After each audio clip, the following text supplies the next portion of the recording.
for coming. So just a little bit about, so I'm Jen MacArthur from Worldwide Surrogacy. I made my little speech this morning, but I'm just going to talk for a few minutes, and then I think I should answer questions. And if we get too far into questions, just come downstairs and we can talk a little bit more about it. But I did a PowerPoint just on paper, and didn't print out enough. But so if you want to go to the first page, this is our boss, Vicki Ferrara, who owns the agency. She's a reproductive attorney. She's been doing this for 20 some odd years, surrogacy agreements, making matches with people. And I've been with the agency for about 8 years.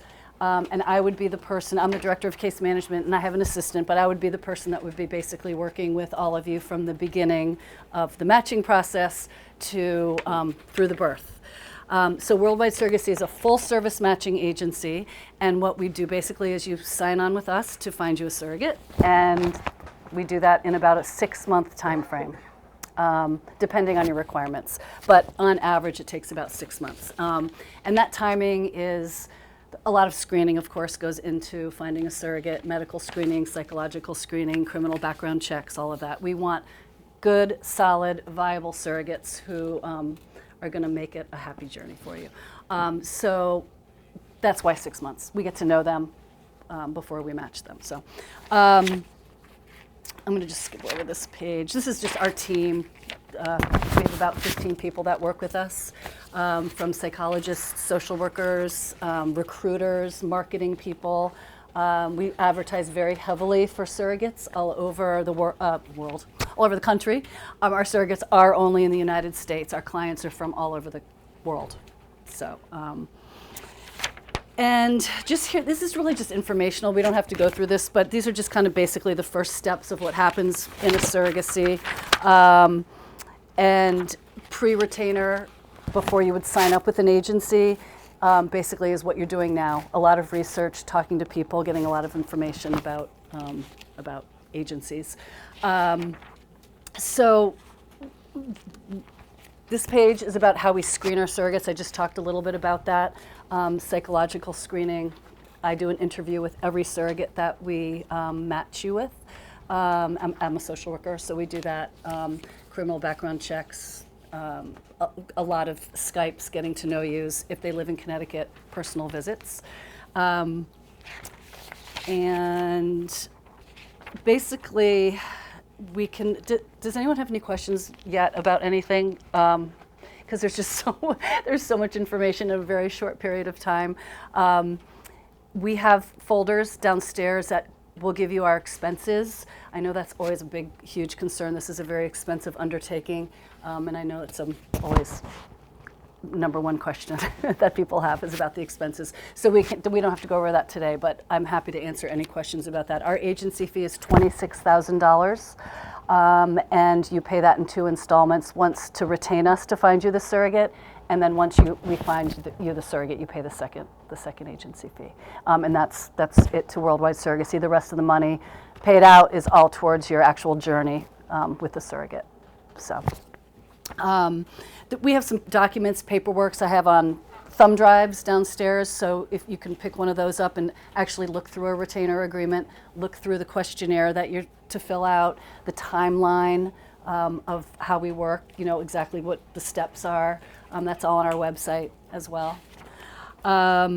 We talked about 6 months. One of the things people have asked me today is what differentiates you from the other surrogacy agencies, and I think that our size is very. We're not a very small surrogacy agency, but we're not a huge surrogacy agency. We kind of fall in that mid section, and we're still able to really give personal assistance to people. You said that your cost is $26,000. Yeah. Is that just to you guys, or that also include the cost to the mom? No, that's just the agency fee. Yeah, it's the agency fee. And what of, so if either that surrogate ends up not getting pregnant, or if the match breaks for whatever reason, like what would that look like for you guys? So we have a rematch fee, but that is only applicable after a transfer. So if you were to match with a surrogate and for some reason she pulled out, you couldn't agree on the contracts, anything prior to medical treatment, there's no rematch fee. We would just find you someone else. That doesn't happen very often, but It's happened a few times where a surrogate maybe was in the middle of a divorce, like all of a sudden, you know, in the middle of the process, and she had to kind of pull out. So we would just rematch you with another surrogate. Anything after a transfer or medical, there's a $6,000 rematch fee. And then in the case that for some reason if she's like not able to get pregnant or the like implanting the embryo doesn't work, do you have like a certain number of tries with her, or like how does that That's like a contractual thing with your surrogate. The typical is up to 3 tries. Okay. That's kind of the standard that's in the contract. But that's, again, up to you guys and what you want in your surrogacy agreement. That's definitely something you and the surrogate would agree on. Yep. But normally it's up to 3 tries. Well, there's so many places from all around the country. What would make prospective IPs want to go to an out-of-state agency? You don't really have to be close to your surrogacy agency. You know, because there's really no reason for everything's really basically done on emails, Skypes, phone calls. So you don't really have to be close to the agency. I think it's more beneficial to be close to your clinic. I mean, that's what most people do. We're in the New York area, so a lot of people choose us, you know, because you know, one-stop shop. You know, they want New York, close to New York agency and clinic, but you really don't have to have an agency that's close to you. So then are you choosing on whether you like the people involved, or? What do you mean? I mean, my question is like, why would we go to some place in Connecticut if we live here? Is it because we? Because you would like, yeah. Just because maybe we matched in a lesser time, we were less expensive, we have good, you know, success rates. You know, people choose us for various reasons. Who you kind of click with, connect with. When I say statistics, like right now I have about 70 people pregnant. Our agency, we probably have about 200 pregnancies a year. I make about 2 matches on an average a week. If I don't make one week at all, then I might make 4 in the next couple weeks. So I try to average it about 2 a week. And I think it's just who you mesh with and who you trust, and that's a big piece of it, I think. Yeah. In the matching process with a surrogate, the search that you're talking about, once you collect information and whatever the prerequisites are for a given set of intended parents, is the search for surrogates based on those prerequisites from the intended parents, or Yeah. that's going toward a pool of potential surrogates that's already been gathered, or a mix Yeah. of the two? So you're going to fill out a pretty lengthy application questionnaire that's going to tell us, do you want to do a single embryo transfer? Do you want to do a double embryo transfer? Do you want a surrogate in Connecticut? Do you care if she's from anywhere in the United States? Do you want a Caucasian surrogate? Do you want you know, all sorts of questions. Do you want a single mother? Do you want a married mother? Do you care? So I get those in and I start compiling my information about you. And then when the surrogates are coming in, we're getting a very similar application. So it's literally like Match.com. It is a true matching type of situation. And I have a team of 5 that we meet every day. And they're telling me the girls that are coming in and what their stats are. You know, oh, there's someone who wants a single embryo transfer and she lives in Connecticut. And I'm thinking, oh, Jamie and Tyler, that's what they want, you know. It's a very much, and I have a whiteboard the size of this room, and I'm just constantly, you know. So yeah, Those so it's inbound surrogates, you know, at a rate and flow that's, you know, regardless of who's. they're constantly they're constantly coming in. We're screening them. I look at it as a circle. They come in, they fill out their application, and they start the screening. Signing releases, getting their medical records to us, criminal background checks, psychological, and they get to that top of the circle and they are ready to match. And I'm preparing you halfway through. Hey guys, I got this great girl. She's in Kentucky. She's everything you're looking for, and I'm going to, you know, present, you know, show you her profile, you know, in the next couple days as soon as I get her psych report back. You know, so I'm very closely working with you, kind of towards the end of it all. Thanks. Yeah. And I guess you do the same thing vice versa with her, right? Yes. Yep. Exactly. So so I have my team of who work with the intended parents, and then there's a team that works with the surrogates, and they're doing the exact same thing. Yeah. I was going to ask, if we go through the entire process with the surrogate and we have a child, and then we decide to do a sibling journey with that surrogate, Is there any fee to the surrogacy agency, and what is that? Yeah, it's half. It's half. Well, it's 12,500. Okay.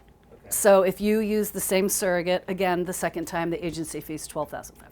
And what is covered with that? Is it just kind of the additional legal documentation and all that kind of stuff? Or With is the it- sibling journey, Yeah. you have to still get all their medical records from the last pregnancy. You have to get them approved. They do a follow-up call with a psychiatrist. We can waive a background check if you know the girl and you're not concerned about her criminal history in the last year. I still talk to them about what a sibling journey looks like. Yeah, there's still work that goes into it. And then we manage the whole journey. So that's where that fee comes in. Yeah, we're kind of being a liaison between your clinic, the surrogate, you, me. There's a lot that goes on. And then I help you guys at the end towards the birth. And then we also do all the legal work because our attorney will do the legal work for you.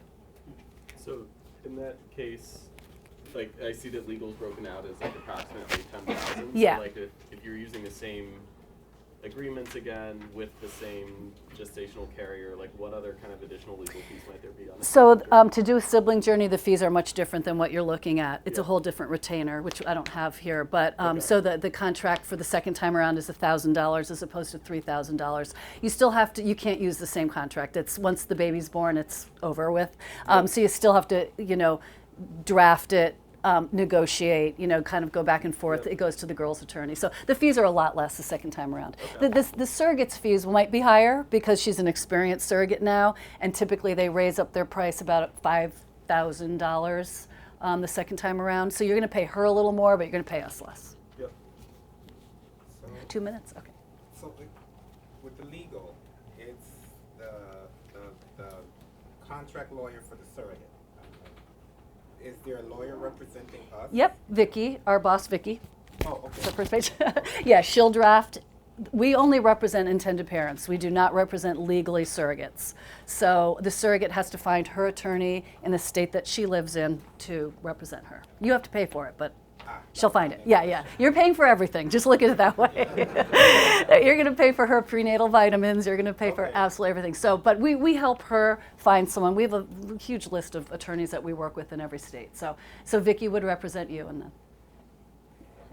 That's How okay. often does it happen that a gestational carrier would not want to work with intended parents, and for what reasons? So we have very little of that because I literally, and I just say I, but my team, we handpick surrogates for intended parents.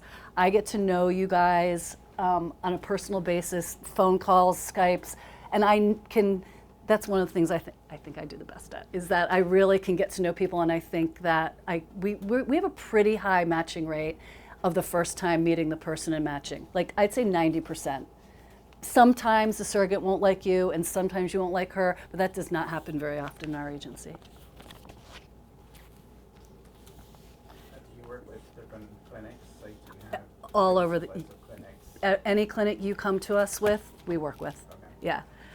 Typically, we're in Connecticut, so we work with a lot of Connecticut clinics, but Oregon, tons in California, Idaho, everywhere, Pennsylvania, any clinic.